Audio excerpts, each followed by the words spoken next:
The views and opinions expressed on any program are those of the producers and/or the persons appearing on the program, and do not necessarily reflect the views and opinions of FRC Media, Bristol Community College, or the City of Fall River.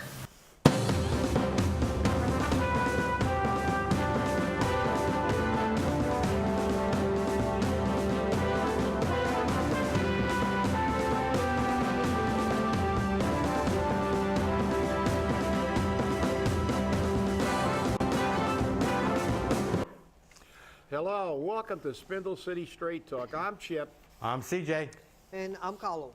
And we've got some breaking news for our region. As many people are probably aware, I did report on this earlier this morning, Sam's Club Fall River is closing on February 5th. The store is closed currently today, and they will reopen tomorrow to start their liquidation process. I was on the phone moments before the show started and went on the air with Sam's Club Corporate. They will refund the balance of your membership fee. You can go to the store or call their 800 number. Now, for those of you who have what's called a Sam's Club Plus membership, here's how Sam's Club's gonna shove it right up your backside. Sam's Club Plus reward dollars, those are actual dollars you get for spending money there, you're able to use them 60 days before the expiration of your membership or your membership renewal. Now, they will not allow you to use them until that date. So they are suggesting that you keep your membership open until the 60 days before your renewal cycle and then spend those dollars online.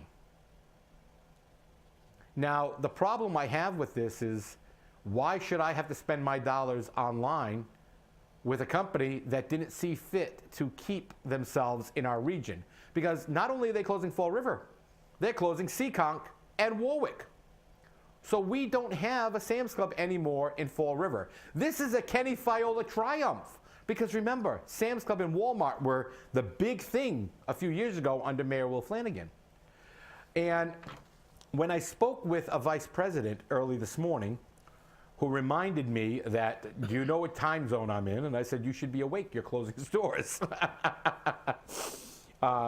He said that the Fall River store will be closed today, January 15th, 2016, as are the other stores, and they'll reopen on January 16th and we'll start the liquidation process. Conversations have proven that this store was created with a multi-million-dollar capacity, and since its opening has failed to meet income predictions. I think we talked about that, Chip, at one time, didn't we? That this was like a ridiculous thing to create in Fall River, a business that is dependent upon disposable income. Yeah, I mean, this great, this amazingly difficult concept that the people that our Office of Economic Destruction can't grasp is that you can't have businesses that are solely basically dependent on people's buying discretionary items, or 80 and 90% discretionary items, when people have no money. You don't see Gucci bags opening stores in economically depressed areas. This region, the entire region, has always been an economically depressed area. You can't operate multi-million-dollar stores and high-end stores in these demographics. And the only way to change that and bring in business is that really crazy idea of allowing people to keep some of their money and not pay it in taxes so they can actually go to stores. So, it's something that we knew would ultimately, just as, being negative, as we always are, not being, practical or pragmatists and looking at things objectively, I predicted that Jerry Remy would not, Jerry Remy's would be sold, and it was. It's changed ownership, and maybe the new owner will keep it as a tax write-off, but these kind of higher-end things just don't survive in Fall River. whether it be a high-end steak restaurant or whatever. We're no frills. You know, the bottom line is that, you know, we have to change. Well, number one, we have to stop bringing in people with no income, and we have to try to get people to work and get people to have more discretionary income. But you know, that's the problem. And I mean, that's the problem with this region. That's the problem with Fall River. Our state delegation loves to allow other cities and towns to dump their low-income problems onto Fall River, onto New Bedford, onto Lawrence. We are the 351st out of 351 cities and towns as the lowest income. That means to any business looking to locate the Fall River for retail, for restaurants, they say, can't go there, there's no money. There's no money. And that's why we open in Fall River pizza joint after pizza joint after pizza joint, okay? Because there's no money. There's no money. How much do we have to, how many times and how much do we have to slam it into your head? Kenny Fiola, pull the corks out of your ear. Understand, there is no money. There is no jobs. And as much as, you know, we'll get into the reorg, I guess, very shortly, but as much as, you know, the mayor wants to talk about we'll get to that, but the fact is, in talking about a real estate guy to bring in people who, you know, let's face it, what multinational company is going to come to Fall River? I mean, look at it.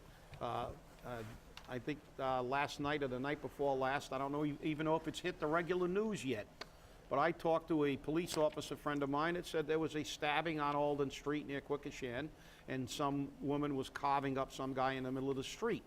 So, you know, these are the kind of things that we see every day in Fall River. I talked to, actually, I was on the line this morning with CJ talking, and we ran into one of our regular viewers, and he was telling me about somebody, you know, going into his yard in the middle of the night. He had to call the police, and you know, these are the kind of things that happen every day in Fall River. And, you know, yet politicians love to create this diversion. You know, we've got Linda Pereira running around, let's market the city. Well, okay, what are we going to market? We got two guys sword fighting in the middle of a convenience store like Star Wars, that everybody in the nation's probably going, what kind of city is that? The guys are actually, like, you know, having a knife fight, you know, on the counter. It's bizarre. But we have to fix our city. And that means prioritizing public safety. You know, we have to get a handle on crime. Our priorities are upside down. I mean, I look at the things that they suggested. It's just not going to work. You know, it's not going to work. We have to try to shrink government, give people money, make this city a safer place, and then we can begin to rebuild. But first, we've got to take our city back. You know, I say stay angry, but we've got to take our city back. Our city is not the Fall River.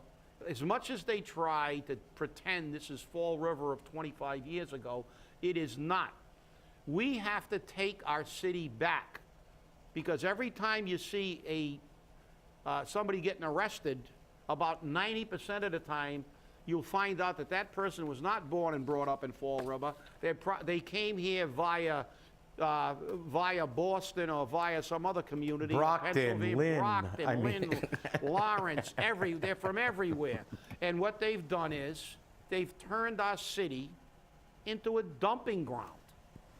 And until we take our city back, we're not going to succeed in fixing this city. On the Sam's Club, I have to say that what I said before Sam's Club opened, please don't stop shopping on the small stores. Because these big stores are just about money, making money. They don't care who lives next door. They don't care who you are. When you shop in a small store, you are called by name. When you shop in a big box like this, a big store like this, you are called by a number. They put a picture and a number. They don't care about the name. So Sounds if they don't make Nazi-esque. the money, yes, and if they don't make the money, they don't care about you. Obviously. Okay? And so It's the same thing that I'm saying about Amazon. Be careful. Keep buying on the small store. If you haven't returned, you can return with no complications, because on these big stores, you go there, they ask you for the receipt, you don't have the receipt, you don't have, you need an ID, you have an ID. They always find an excuse not to give you the money back, okay? You spend the money, it's gone. So that's why I keep saying, because of Sam's Club, we probably closed some small stores, okay? And they are struggling to survive. So let's keep buying in a small store. But you know, Carlos, the thing is you know, you speak about that, and we got to kind of wrap this up. But you approached Sam's Club. I even helped you approach Sam's Club, not even for money, just to use the land for a carnival. And to this date, they have never gotten back in touch with us. So you have to say, how dedicated were they to our community anyhow? Now, Sam's Club has always touted itself as being, when the members ask for things, we carry them. I've been asking them for 2 products that I have to drive out to Seekonk to get, that's one of the reasons why I shopped at Seekonk, by the way, is because the Fall River store never provided anything, and people would go in there and not spend a dime. They would go in for the free samples. It was free lunch. It was the buffet, as the rumor mill had it in the place. Well, the restaurant closed. The restaurant's closed now, yeah. But, you know, this is what we're finding. Now, this is going to be a huge eyesore on the face of Fall River. And if Kenny Fiola wants to redeem himself, he needs to find out from Walmart, because Walmart owns them, okay? What can I do to get that store occupied, to take the 140 plus people who work in this store off the unemployment rolls? Because there's 140 people that are now out of a job, okay? And they're only gonna have a job. They didn't even give us a month. Today is January 15th. On February 5th, they're closing the doors, okay? That's not even 3 weeks away. Yeah, well, big box stores, big conglomerate stores, as Carlos said, they don't care about people. All they care about is their bottom line, and when their bottom line's affected, they're gone. They disappear. And you know, and you hit it right on the head. You know, I mean, Fall River has to rebuild itself. We have to take back our city. One of the things is we have to, you know, realize that, you know, for us to get better, you know, the future is in small businesses. They keep talking about trying to get these big box businesses in, but they're always transitory. The fact is that in the old days, when Fall River was a city that had people that worked, they didn't make a lot of money, but they made money. And the city was filled with small businesses.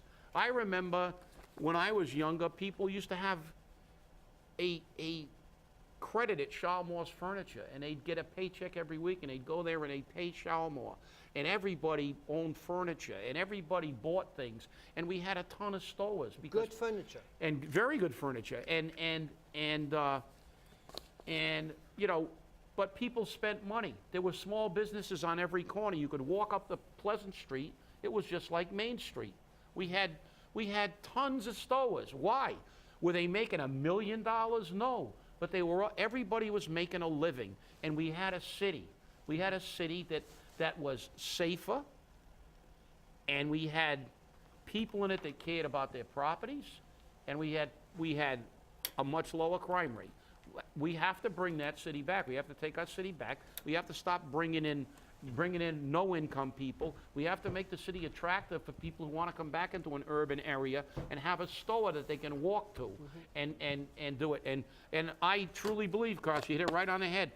For us to get a better Fall River, we need more small businesses, and we need to support them. And you know something, the money they use to, and they dig into one business, if they use that same amount of money, South Main Street will be full of business.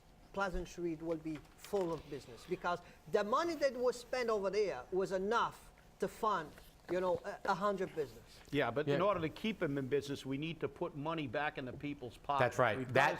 That's the cause of the problem. That's the problem, the root problem. You know, you can get the money to start up money, but in order to stay in business, you need a customer base that comes and shops every day, every week, and buys your prop. And you can't every time you turn around, get whacked with another fee or a tax, and have people, as you know, trying to say that, look, we're the poorest city in the state, and it shows. Yes, it does. We can't maintain businesses. So Well, with let's- that, let's wrap this up and Yep. go to the biggie.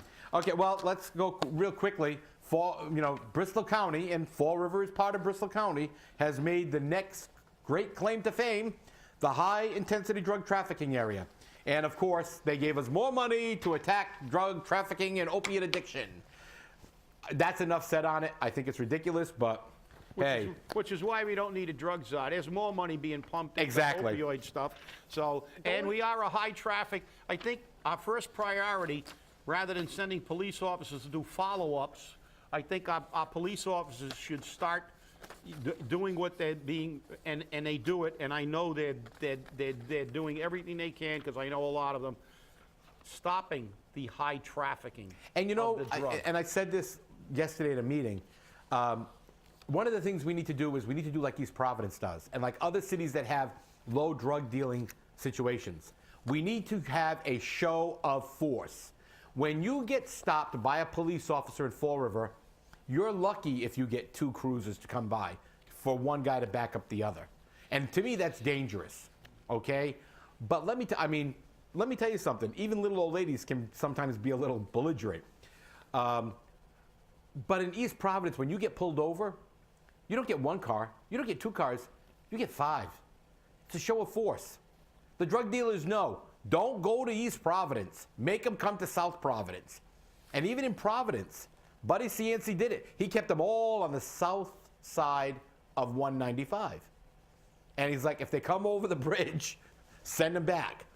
Now, people say, oh, well, that's, profiling and da-da-da-da-da-da. No, if you do it consistently with everything, it's not profiling. And I think a show of force is necessary. And I would rather take the money that you want to throw into drug czars and bull and new positions. I would rather throw that into more police officers and more firefighters. Let's reorganize the police department and the fire department so that we get more firefighters and more police officers on the streets and less in the seats. And Because they work hard and they know what they're doing. That has a ring to And it. I only have to say one thing on this issue. Please stop spending my money in people that don't want to be fixed. Thank you. Thank Okay? you. That's the only thing I have to say this. And I we think have that's... a lot of ways to spend this money in the good ways, better than spending money that don't want to get fixed. That's they don't true. want it. So Exactly. let's stop it. Yep. And like I said, tattoo it on your forehead. No argument from And me. finally, in the last 8 minutes or so of the show, Oh, God. we can't, we're going to have to do this again on Monday because the reorganization of the city. This is probably, the Herald News has already said, oh, this is wonderful, this is wonderful. Let's talk real quickly. Assessor, gone. Chief Financial Officer, Treasurer John Nunes, gone. We won't hear anymore. I don't have that information, but I'll get it to you to the next meeting. And we're going to bump people up in those 2 departments, the senior assessor up to a new position with a permanent pay increase of $7,500. Now, notice the word permanent, okay? So if we hire a different assessor, is he going to take a pay cut of $7,500? I don't think so. Same thing in the treasurer's office. And then, of course, we have chosen Her Royal Highness, the Goddess of Finance, the only person to ever adequately represent the budgets of the city of Fall River and her office, the glorious and holiest Mary L. Sahadi, who over 30 years has represented the budget and done the audits on the city of Fall River. And when Hagen Asadi had to give a sworn testimony, I will leave that line to Chip. What was that amazing line, Chip, about the assessment, about the audits on the city? we're talking about 91 and all the way back to 91 when Hagen Sahadi, and they did him for almost 30 years, I believe, Yep. in the city of Fall River, their company. And that's the first one when we found it was almost $2 million that was put in the city account that was employee money. And under examination, and I have the depositions if anybody wants to question it, Mr. Haig, it was Bruce Haig who was actually testifying. He was the one who did the audit at the time, but his company with Sahadi said it was not in fact an audit, it was a reconciliation, and that's what they're doing now. Listen, first of all, let me say, because you're going to say, everybody's negative. I will say that I was encouraged by some of these things. Oh, yeah, definitely. Zero-based budgeting is, I think we're on the right track, but, words and proposals are not good unless you follow through. A zero-based budget is a concept we've been calling for years. Now, you can call it a zero-based budget, but if you don't really make people justify every single penny, it's just a zero-based budget in name only. So a lot of these proposals, I think we're going, I think it's a good start, but we're going to be watching because, and I'm going to disagree, I think we do need someone to look over the city finances, but I don't believe it's Mary Sahadi. Neither do I. Mary Sahadi and Haig and Sahadi audited this city for decades, and for decades we found 5 accounts in the healthcare system that had been dormant for 25 years. Been dormant, no activity. How can you audit a city and not know that there's 5 accounts with money in them that hadn't been touched in 25 years? They missed a $2 million error that employee money was put into the employer account when they did they call it an audit. This is why I don't think this goes far enough. I think we need a forensic audit. I don't think we should hire someone who's, I believe she's on the board of the Fall River Housing Authority. We don't need someone who's been involved in the past errors that the city's made financially, and whether they missed them or they just didn't, they did a reconciliation. A reconciliation, for the record, is not an audit. It's just like you got your numbers and you make them fit. You reconcile the numbers. You say, okay, this is what we spent and this is and you put all the numbers together. It's not a true audit. It's not an audit at all. It's a reconciliation. So, do I believe these departments should have been split? Yeah. But you eliminate 4 positions and then say you're going to give somebody else $100,000 to replace those 4 people. We're not shrinking government and saving a lot of money. I think this is a good beginning. I'm gonna commend the mayor. So remember that when you're not being negative. Zero-based budgeting is a good idea. I agree I agree on a lot of these points. Some of the people, as I said, I don't believe that they hired the right person. Yeah, but $25,000 for a marketing person? Yeah, well, I mean, okay. Again, there are parts of this thing, but let's not let, they always condemn us to say we never see anything that's right.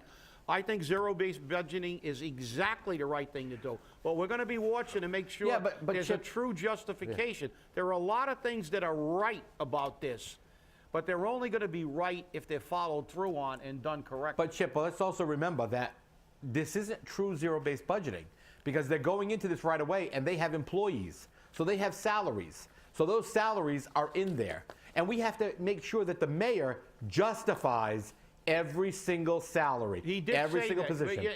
And I'm not defending him, but what I saw, and I watched it. Yep. He did say that they were gonna start at 0, and they were gonna have to justify every single expenditure, which means jobs. That's what I want to see. So do I. I know every single department has redundant positions. We have a lot of fat in this budget, and this is why I say, to talk zero-based budget and to apply zero-based budgeting is 2 separate issues. But I commend him. He's the first mayor we've ever had with the courage to say the words zero-based budget. And in all fairness, I tried to figure out how a position of 98,000, because remember, we're adding new positions here, okay? So how could a position of $98,000 for the new DCM department, okay, be justified? He said he's terminating 4 middle management people. Well, that would mean that those 4 middle management people make about $25,000 apiece. And I said, I know that's not right because the trash men make more than that. So I sent an email out this morning to the mayor's office asking for the specific positions being eliminated. And I did get a very prompt response. I must say, Faust Fiore is very rapid on returning the emails. And I said to him very clearly, I said in my email, I need to know who these positions are so I can look up the salaries and find out the justifications. Now, if it's truly middle management people, I'm not going to call the mayor out on them and say, good for him, we got rid of some middle management people. But if they happen to be a trash collector, that's not middle management. And I'm going to calculate the salaries, because if the salaries equal $98,000 plus or minus a couple of thousand, okay, great. But if they don't and he has an excess there, wonderful. Is that going to be a savings, or is that money going to be used for other positions? Well, you're going to have a hard time convincing me that middle management positions are paying $25,000. Exactly. Four of them comes out to $100,000. You're going to save a lot more. But I got to get back to this. Like I said, we've got to learn, and we're not learning from these mistakes. It says here in the Herald News article, we agree with Correa who said Pacheco's background as a skilled tradesman makes him well-suited to oversee the building and maintenance rather than the wide-ranging Department of Community Maintenance responsibilities. Well, I agree. But I want to remind everybody that by city ordinance for the last forever, 50 years, the DCM has had the sole responsibility for maintenance of buildings in this city.